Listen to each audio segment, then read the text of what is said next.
Okay, so risk even being embarrassed. My girlfriend's right in the room. I would never do this around anybody, but I was just listening to a song, Sweet Home Alabama. Got to thinking about home. Got to thinking about how racist the fucking song is, but it was a part of where I was from. And I had flashes of my childhood growing up. And long story short, my mother was raped, beaten by a black man, and I was a proxy for that rape. Long story short, I did a long time as a juvenile hall, got out, figured out my life was a lie, ended up in LA, blah, blah, blah, blah. But before all that happened, I was living with really these white people, and I really didn't understand white, black, whatever. I just knew I hated being black, and I love those who love me. Please give me a second on your thing. And so it came to me, and I got to thinking, you know, I was raised by these white people that I was treated and trained to be their protector, and that's all I did. So I protected them. All I knew is anybody that hurt anybody that around my family or did anything around my family, I knew I was to bang on them, and that was my job. And I was bred to do that, and I got well known and very respected for it. But then when drugs hit my life, I got off the chain, and I became this animal or this person that they had made unobtainable, and I ended up. Anyway, things ended up, I was in LA, but for a 10 years period, I haven't talked to my dad or anything because I wrote him off. But for 10 years, all they knew was I'd been shot, and they didn't even know if I was alive or dead. And it just came to me, they never even came and looked. For 10 years, man, for me. Didn't know if I was alive, dead, or nothing. No one did. So I came back in the picture because I had another story when I had to come home, and out of the blue, I showed back up. But that's a longer story and another story. But I just was thinking, so here they are, they made this person, and I wonder why I'm so this way, and I got to understand why I'm where I'm from to understand where I'm going or who I am today, because I still struggle to understand my identity. Am I father? Am I a boyfriend? Am I a stepdad? I don't know. Am I Dave Shaw? Am I this? Am I still? I don't know if I'm because I'm still David, and the core of me is still Kenneth, and I still understand I'm a man first. I don't give a fuck. I'm gonna throw these dick beaters if I have to. I don't want to. I want to talk to you, and I want to love people, but people suck, and they show me every day that they suck. But I understand this. I know I was bred a certain way, and that's why I look at people today. They were just taught a certain way. The people that believe that they're white or better than black, or they were just taught that. And black people that think that white people are over them and we're inferior to them, well, we were taught that. And I was taught the way I look at life, fucking kind of screwy, but kind of clear at the same time. It's fucking ugly, but I'm just, man.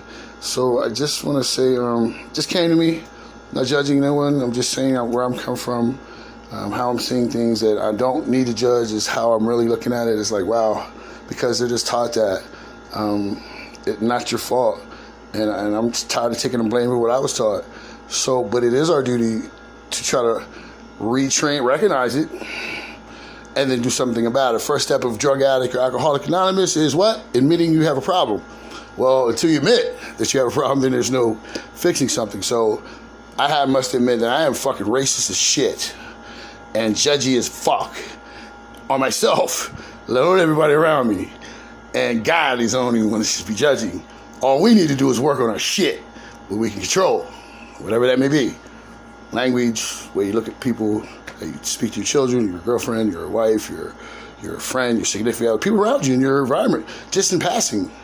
Common courtesy and being polite on purpose, I think goes a long way. If we can continue to saturate the planet with more love and caring and effort of just minding our own fucking business too, but not minding our business to the point where we're ignoring people. See, there's a difference. So you know, when you're ignoring people, that's fucked up. You see somebody in need, you keep turning your... Well, no, that's not minding your own business. That's ignoring someone. Minding your own business means if they're going through something, don't judge them in their situation. Just do what you can do in that situation without you putting your fucking 2 cents in what's going on in their life. Just handle what you can handle. If you feel like you can bless a person or help somebody or something in a situation, well, then use your blessing and use it for what it is, and not for a place in heaven, but do it because you fucking want to, because it's in your spirit to do it. Not for anything else. It's the right thing to do. So just, if we can lean towards doing the right thing a little bit more, a lot more, absolutely. I swear, and the egos lay them fuck down a little bit. Like, you know, what are you looking at? Well, you, motherfucker, right? So I gotta understand it too. And when I feel somebody's disrespecting me, I must think to myself, well, how many people have I disrespected? My own mother, rest in peace, I have at times. So how dare I be upset somebody I feel that's disrespected me that doesn't even know me?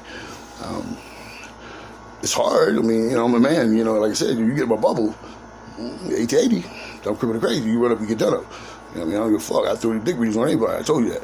But I must understand that people are taught a certain thing, and they're Wizard of Oz. They don't understand behind the curtain, it's an ass whooping.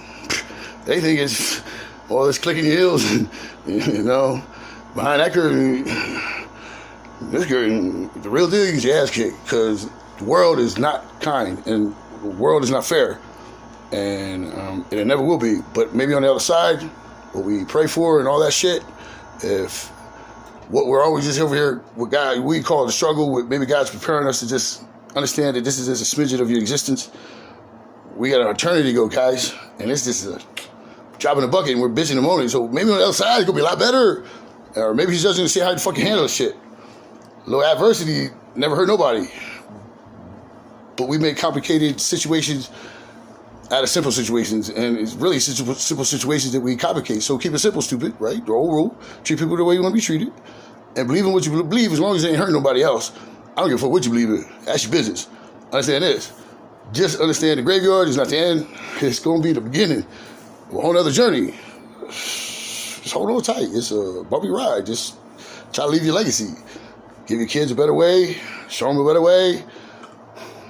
Beat your head against the wall if you want to. That brick wall gonna be there. It's the way it is. So just try to own your own businesses, try to get your own money. I don't know what it is, whatever makes you happy. Money, things, whatever. I feel that just love your kids, enjoy your life, spend as much time with them. Try to pick your older people, younger people, try to pick the older people's brains. Google is a motherfucker, that's government shit that you all protesting against, so you might as well pick the brains of the old people that's still around. Listen to them, talk to them, ask them what's going on, what back in the day, because you got to understand where you're from, to understand where you're at and where you may hope to go, right? So, in the name of Jesus, I love everybody. God bless you. This is Dave Charlotte signing off. And, the solution. If you can't hang it, God damn it, it's always prostitution. You know what I'm saying? Here's K-Town in the ground. Here's a new slogan for me. It's real deep, It cares about those who care about them. And if you want it now, or do you want it forever, it's K-Town. Keep it real. We stay down. Do something stays for some change. Make them holler for $1. Peace and hair grease. You understand what I'm saying? 1.